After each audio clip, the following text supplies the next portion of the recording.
અત્યારે રાત્રિનો સમય છે અને હું મારા ઘરે ભોજન કરી રહ્યો કોણ છે? તમે રાહુલભાઈ બોલો છો? હા, હું રાહુલભાઈ છે. તમે કોણ છો? દરવાજો ખોલીને બહાર આવજો ને, તમારે કામ છે. શું કામ હતું? બોલો ને. બહાર તો આવો તમે. સમય નથી દેતા. ઉભા રહેજો, દરવાજો ખોલું છું. વહી આવો અંદર. કોણ છો તમે? હું બોટાદ પોલીસમાંથી આવ્યો છું. બોટાદ પોલીસમાંથી શું કામ અત્યારે આવ્યા છો સાહેબ? તમને કાલે મારામારીના ગુનામાં તમને નોટિસ આપવામાં આવી, તમે કેમ પોલીસ સ્ટેશન નથી આવ્યા? મને સાહેબ કોઈ જાતના કાંઈ કાગળ નથી મળ્યા. મારે ક્યાંય આવવાનું થતું નથી અને મેં કોઈ જાતનો કાંઈ ગુનો કર્યો નથી સાહેબ.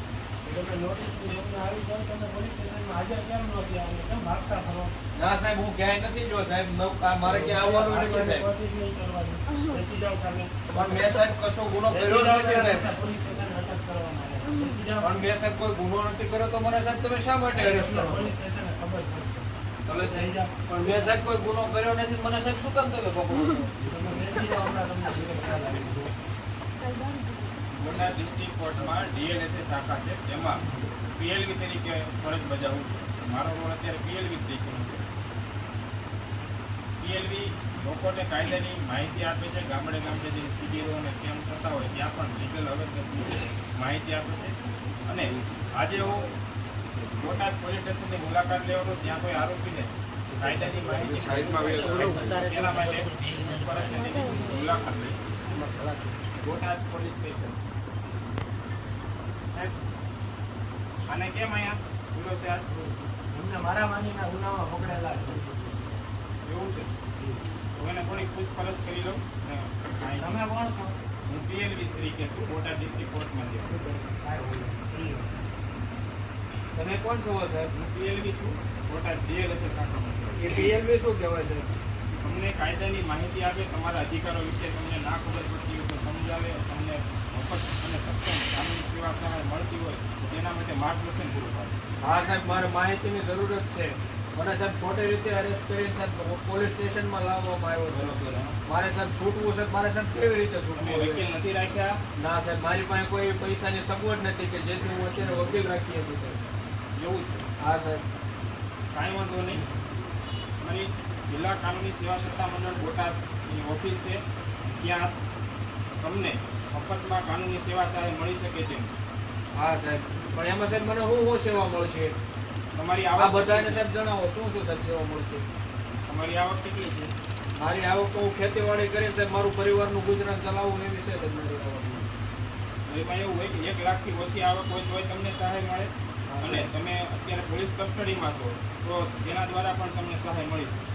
ભલે સાહેબ, પણ મને જલ્દી છૂટે એવી રીતે સાહેબ કહી દો. મારી પાસે પૈસાની સાહેબ સગવડતા નથી સાહેબ. કાંઈ વાંધો નહીં, તમને કોર્ટમાં રજૂ કરે અત્યારે તમારે જામીન લેવાના છે ને? હા સાહેબ. કાંઈ વાંધો નહીં, તમને જામીન માટે એડવોકેટની ફાળવણી ડીએલએસએ બોટાદથી કરવામાં આવશે. ભલે સાહેબ, પણ એના સાહેબ પૈસા મારે નહીં દેવાના ને એક સાહેબ? પણ રૂપિયો તમારે આપવાનો નથી. ભલે સાહેબ. તમારા સગા આવ્યા છે જોડે? હા, મારા કાકાના દીકરા આવ્યા છે, એને પોલીસે જાણ કરી દીધી. એની પાસેથી જે કાગળ કે જે જોઈશે ને માહિતી એ હું લઈ લઈશ. બરોબર ભલે સાહેબ. સાહેબ, અને કોર્ટમાં ક્યારે રજૂ કરવાના? અમને સાંજે 4 વાગે કોર્ટમાં હાજર કરવાના. કઈ કોર્ટમાં રજૂ કરવાના? જ્યુડિશિયલ મેજિસ્ટ્રેટ કોર્ટમાં હાજર કરવાના. કાંઈ વાંધો નહીં, હું 4 વાગ્યા કોર્ટમાં ત્યાં હાજર રહીશ ને આ ભાઈને માહિતીની જરૂર છે તે પૂરી પાડીશ. બોલો અમને. સાંજે 4 વાગે બોટાદ જ્યુડિશિયલ કોર્ટમાં. 4 વાગી ગયા, હું પણ કોર્ટે જઉં.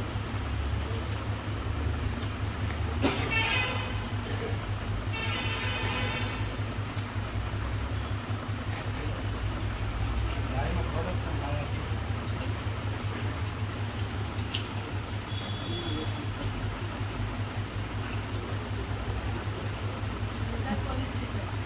નહીં સાહેબ, મારામારીના ગુનામાં નાસ્તા કરતા હતા. હાજી સાહેબ. ના સાહેબ, મારી પાસે પૈસાની સગવડતા નથી એટલે સાહેબ મેં કોઈ વકીલ નથી રાખ્યા. હા સાહેબ, બોટાદ જિલ્લામાંથી આવ્યા હતા સાહેબ પીએલવીના, અને એમને મને સાહેબ જાણ કરી છે અને કાયદા વિશેની મારી જામીન ઉપર છૂટવા માંગુ છું.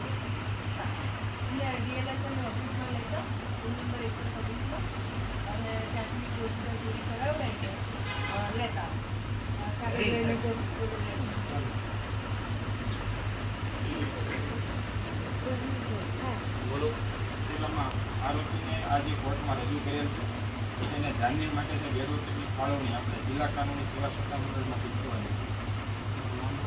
મારું નામ રાહુલભાઈ છે. મારી ઉંમર વર્ષ 28 છે. હા.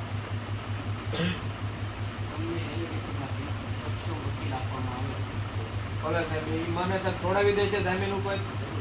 મારે સાહેબ એના કોઈ પૈસા આપવાના રહેશે એમને ફી પેટેના? એક પણ રૂપિયો સાહેબ નહીં આપવાનો થાય મારે. ભલે સાહેબ.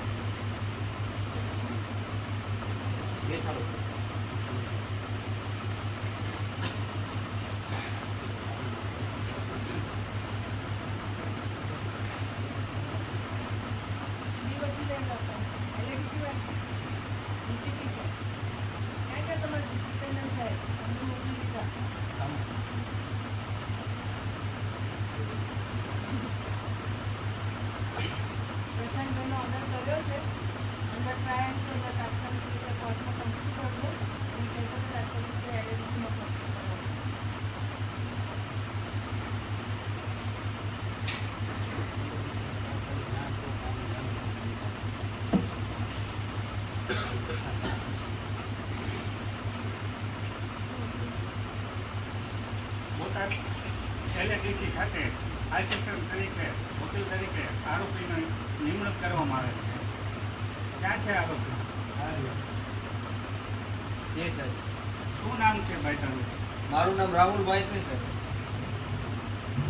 તમે સાહેબ કોણ છો? હું LADCમાં લીગલ LADCના આસિસ્ટન્ટ એડવોકેટ તરીકે હું ફરજ બજાવું છું બોટાદ ખાતે, અને તમારા કેસમાં મારી નિમણૂક કરવામાં આવી છે. ભલે સાહેબ. મને સાહેબ પોલીસે ખોટી રીતે અરેસ્ટ કરી મને સાહેબ કોર્ટમાં રજૂ કર્યા છે સાહેબ. મારે જામીન ઉપર છૂટવું છે સાહેબ. કાંઈ વાંધો નહીં, હું તમારી જામીન અરજી નીચે ઓફિસમાં તૈયાર કરું છું અને વકીલાત પત્રમાં તૈયાર કરી અને ઉપર આવું છું. અમને ઉપર લઈ જાઓ. અમે સર ઉતાવળ કાંઈ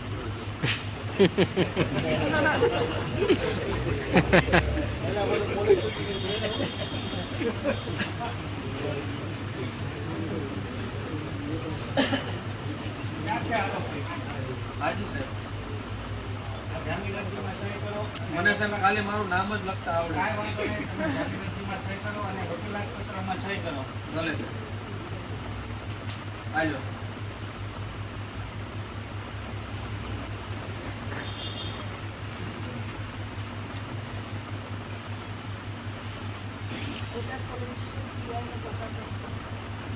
Botad police station. Jain sir. જામીન અરજી રજૂ થઈ છે. રતનભાઈ, જામીન અરજી મૂકી છે. હાજી સાહેબ. શું કહેવું છે? સાહેબ, હાલના અરજદાર છે એ તદ્દન નિર્દોષ છે, કંઈ નાસી ભાગી જાય તેવા નથી. બોટાદના કાયમી રહેવાસી છે. હાલના અરજદાર છે એ કુટુંબ કબીલાવાળા છે, ઘરમાં કમાવનાર એક જ વ્યક્તિ છે અને હાલ અન્ય કોઈ ગુનામાં એમની સંડોવણી નથી. અને નામદાર કોર્ટ જે શરતો ફરમાવે તે તમામ શરતોનું પાલન કરશું. જેથી અમલની જામીન અરજી મંજૂર કરવા નમ્ર અરજ છે. શું કહેવું છે?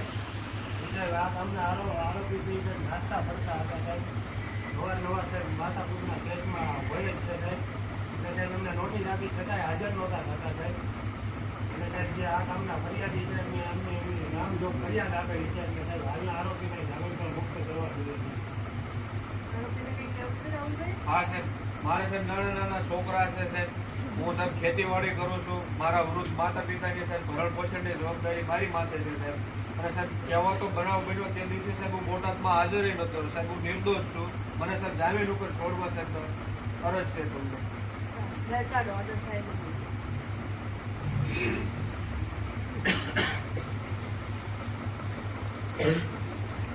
રાહુલભાઈને પીઆઈ બોલાવી બોટાદ પોલીસ સ્ટેશન.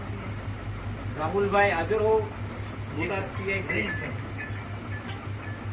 રાહુલભાઈ, અને જામીન મુક્ત શરતોને આધીન કરવામાં આવે છે. તમે ₹15,000ના જાત જામીન તથા સદ્ધર જામીન રજૂ કરવાના છે. ભલે સાહેબ, પણ અમારી પાસે 15,000 રૂપિયા નથી સાહેબ જામીન. તમારે ₹15,000 નથી ભરવાના. ₹15,000ના જાત જામીન છે અને એક તમારા છોડીની થશે. કોઈ તમારી સાથે આવ્યું છે? હા સાહેબ, મારા કાકાના દીકરા મારી સાથે આવ્યો છે. ના. અને તમારે ચાર્જશીટ થાય ત્યાં સુધી પોલીસ સ્ટેશનમાં, બોટાદ પોલીસ સ્ટેશનમાં દર પહેલી અને 15મી તારીખે સવારે 11 વાગે પૂછાણ કરવાની નહીં, દાબધમકી આપવાની નહીં. જો તમે તેમજ તમારું જે કાયમી સરનામું હોય અને મોબાઈલ નંબર હોય એને કોશિશથી પ્રશાસને રજૂ કરાવડાવજો. અને જો આમાંથી કોઈ પણ એક શરતનો ભંગ કરશો તો તમારા જામીન આપોઆપ રદ ગણાશે. ભલે સાહેબ નિયમિતપણે સાહેબ શરતોનું પાલન કર્યું છે. જામીન ખત કરીને રજૂ કરો.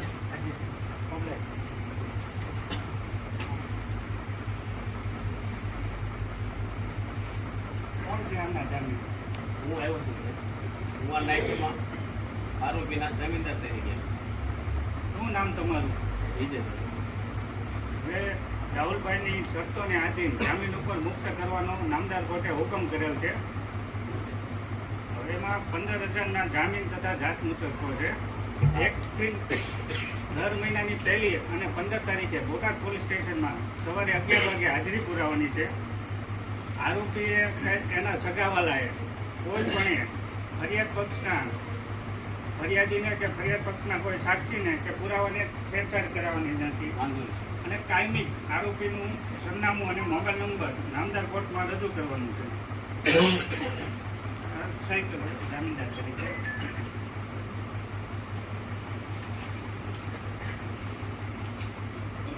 ખેતીની જમીન ધરાવો છો? હા સાહેબ કયું ગામ છે? ટોટલી હાથ પર આઠ લાવ્યો છું મારી જમીનના. જો ને તો તમને કીધી એ નામદાર જજ સાહેબ છે એ તમને પૂછશે. અને જો આરોપી નિયમિતપણે કોર્ટમાં હાજર નહીં રહે તો તમારે 15,000 રૂપિયા રોકડા નામદાર કોર્ટમાં ભરવાના થાય છે. અન્યથા તમારે જેલ પણ જવું પડશે. નાના સાહેબ હું હાજર રાખી હારે રહીને આવ્યો હતો સાહેબ. તો ચાલો.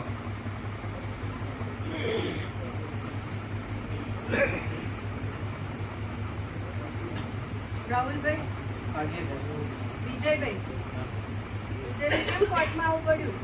અમારા વકીલદારને પોલીસે ટેક કર્યા હતા અને અહીંયા પોલીસ સ્ટેશનથી ફોન આવ્યો હતો મારે કે જમીનદારની જરૂર છે તો કાગળ જમીનદાર લઈને આવો. કેટલા રૂપિયાના જામીન થયા? 15,000 અને શરતોની જાણ કરી કે નહીં?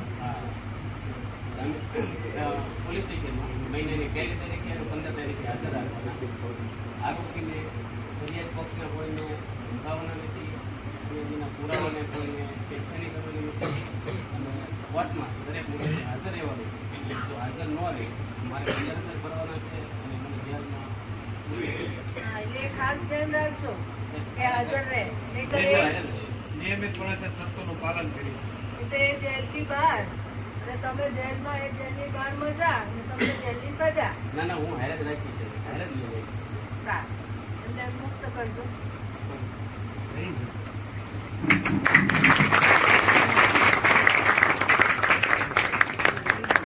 કચેરી ખાતે વળતરનું ચૂકવણું કરવામાં આવે છે. અને આ મારી ફરજનો ભાગ છે. તમારો ખૂબ ખૂબ આભાર.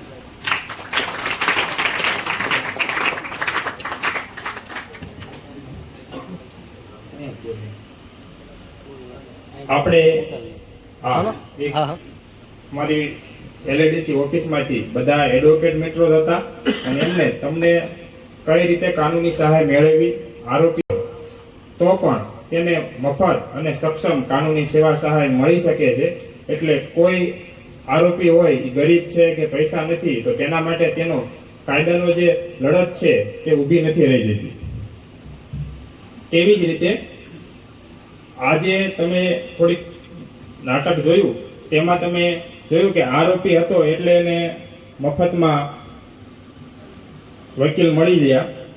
તો અમારી બોટાદ ખાતે જિલ્લા કાનૂની સેવા સત્તા મંડળ ઓફિસ છે, કોર્ટ ડિસ્ટ્રિક્ટ કોર્ટ છે તેના ગ્રાઉન્ડ ફ્લોર ઉપર 126 નંબરની ઓફિસ છે. ત્યાં કોઈ પણને કાયદાકીય સલાહ માટે, કાયદાકીય તમારો કેસ ચાલતો હોય કોર્ટમાં તેમાં આરોપી તરફે, પછી કોઈ સ્ત્રી હોય તેના પતિ વિરુદ્ધ ભરણપોષણનો કેસ કરવો હોય, કોઈ તમારી સિવિલ મેટર ચાલતી હોય, જમીનના કેસ ચાલતા હોય તો તેમાં પણ તમને મફત અને સક્ષમ કાનૂની સેવા સહાય મળી શકે છે. તેને માટે હતી તો આ સહાય છે તે કોને કોને મળી શકે તેના માટે હું તમને થોડીક ટૂંકી માહિતી આપું.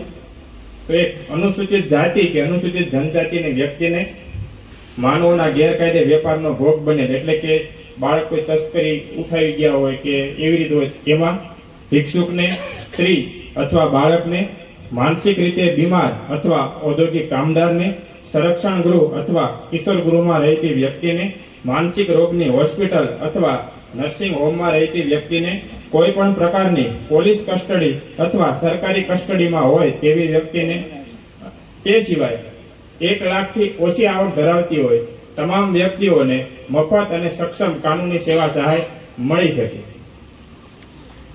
અને દરેક નાગરિકને મફત અને સક્ષમ કાનૂની સેવા સહાય મેળવવાનો નિયમોનુસાર બધાને અધિકાર છે. દરેક તાલુકા લેવલે તાલુકા કાનૂની સેવા સમિતિ કચેરી, જિલ્લા લેવલે જિલ્લા કાનૂની સેવા સત્તામંડળ તેમજ નામદાર હાઈકોર્ટમાં તેમજ નામદાર સુપ્રીમ કોર્ટમાં પણ મફત અને સક્ષમ કાનૂની સેવા સહાય મળી શકે છે. તે સિવાય એક હેલ્પલાઇન નંબર છે, હું તમને રિપીટ કરીશ, 15100. ફરીવાર રિપોર્ટ કરું છું, 15100. આ નંબર પર ફોન કરી અને હેલ્પલાઇન ઉપર માહિતી લઈ ત્યાંથી પણ તમે આની તમામ માહિતી, કઈ રીતે પ્રોસિજર કરવી, કઈ રીતે કયા ડોક્યુમેન્ટ જોઈએ, તમામ માહિતી તમને મળી શકશે. હું ફરીવાર રિપોર્ટ કરું છું, 15100 15100. આ નંબર ઉપર ટોલ ફ્રી નંબર છે, ત્યાંથી પણ તમે મેળવી શકો છો. તેમજ અહીંયા જે તમને માહિતી મળી કે મફત અને સક્ષમ કાનૂની સેવા સહાય કઈ રીતે મળી શકે, કેવી રીતે મળી શકે, કયા સંજોગોમાં મળી શકે, તો આ માહિતી છે તમારા આજુબાજુમાં રહેતી વ્યક્તિઓને, તમારી સાથે ભણતા વ્યક્તિઓને, તમારા માતા પિતાને, તમારા સગા સંબંધીઓને, આડોશી પાડોશીને, આજુબાજુના ગામના મિત્રોને પણ બહોળો પ્રચાર અને પ્રસાર કરવા એટલી મારી નમ્ર અરજ છે. બસ મારી વાણીને વિરામ આપું.